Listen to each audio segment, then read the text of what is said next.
मैं कामनी शर्मा। आप देख रहे हैं न्यूज 22 इंडिया न्यूज चैनल। आइए नजर डालते हैं आज की मुख्य और ताजा खबरों पर। डीपीबीएस कॉलेज में पुरातन छात्र सम्मेलन का हुआ आयोजन।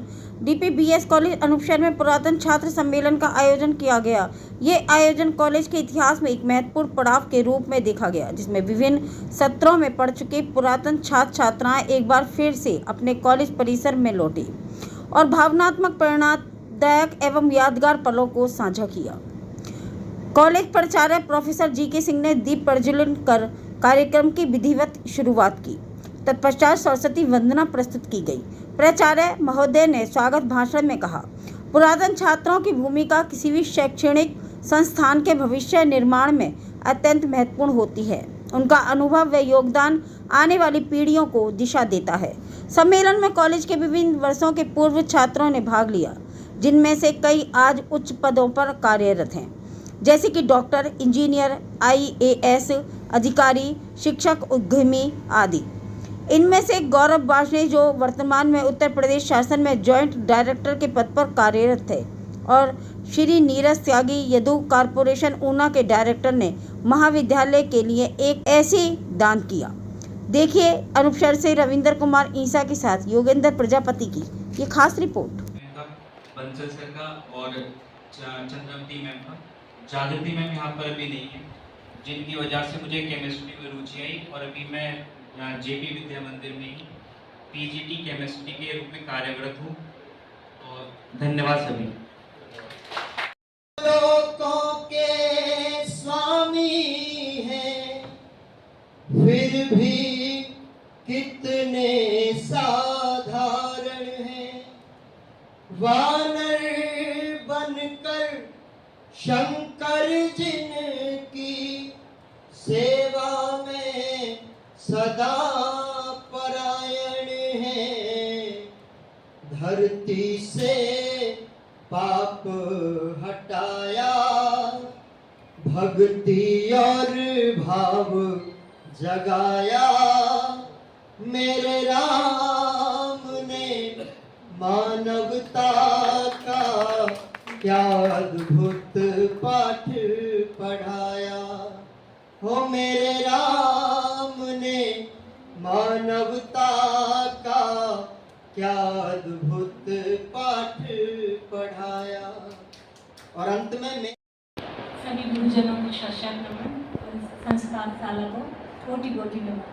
सबसे पहले मैं हृदय से आभार व्यक्त करती हूँ कि मुझे इस उच्च कोटि के कार्यक्रम में हिस्सा लेने का अवसर प्रदान किया गया। मैंने 2005 और 6 में B.Ed किया था। तब शायद B.Ed कॉलेज तभी आया था, 1-2 साल पहले ही। तो मैं यहाँ JP विद्या यूनिवर्सिटी कैंपस में PGT हिंदी हूँ। जयप्रकाश गौड़ जी ने कहा कि जितने भी नॉन B.Ed टीचर्स हैं उनको अपने ही संस्थान से B.Ed कराएंगे। अब जॉब के साथ B.Ed करना इतना आसान तो नहीं होता है, तो उन्होंने कहा नहीं, 2 बजे तक यहाँ जॉब करिए तो फिर जाके वहाँ क्लासेस करिए।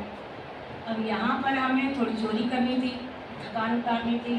फिर हमें ईश्वर की कृपा से हमें कुछ ऐसे अध्यापक मिले, Sudha ma'am, Sunita ma'am, Gaur sir, Virendra sir, कि जिन्होंने हमारी इस चोरी में हमारा साथ दिया और हमें बिना क्लासेस के ही इतना अच्छा पढ़ाया, इतना योगदान दिया कि B.Ed की जो दुर्गम यात्रा थी उसको उन्होंने बहुत ही सरल और सुगम में बना दिया।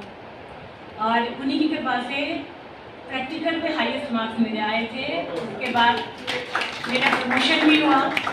तो मैं हृदय से प्रशंसा करती हूँ प्रधानाचार्य महोदय का कि जिनके आने के बाद हमें ऐसा लग रहा है डिग्री कॉलेज में भी स्कूल जैसी एक्टिविटीज़ होती हैं।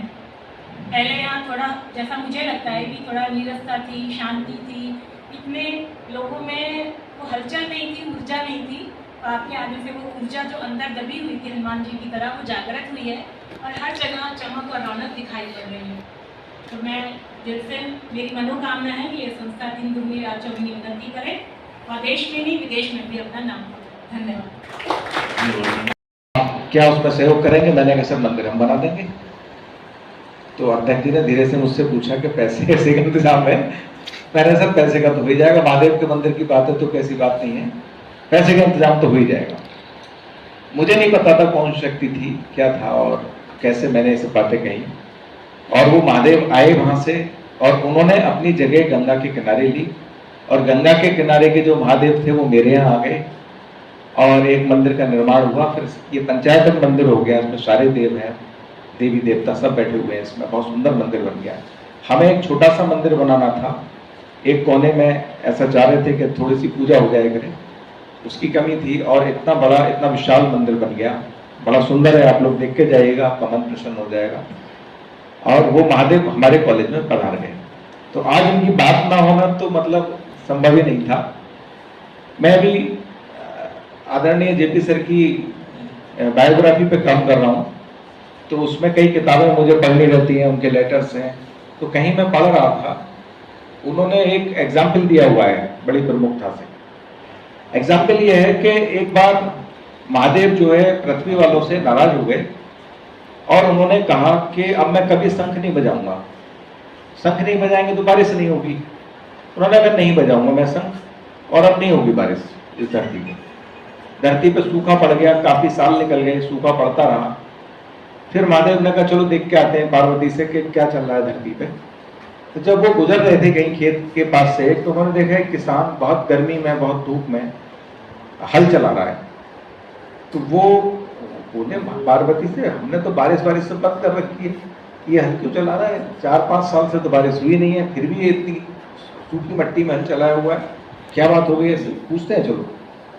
तो महादेव पहुंचे पास जाके उसके, बोले कि ये सब क्यों कर रहे हो तुम? बारिश तो है नहीं, तुम बीज बो दोगे इसमें या तुम हल चला लोगे, इससे पैदा हो जाएगा क्या? तो बोला साहब ये बात नहीं है, बात ये है कि मैं ये चेक कर रहा हूँ कि बारिश तो नहीं हुई है, लेकिन कहीं मैं हल चलाना ना भूल जाऊं।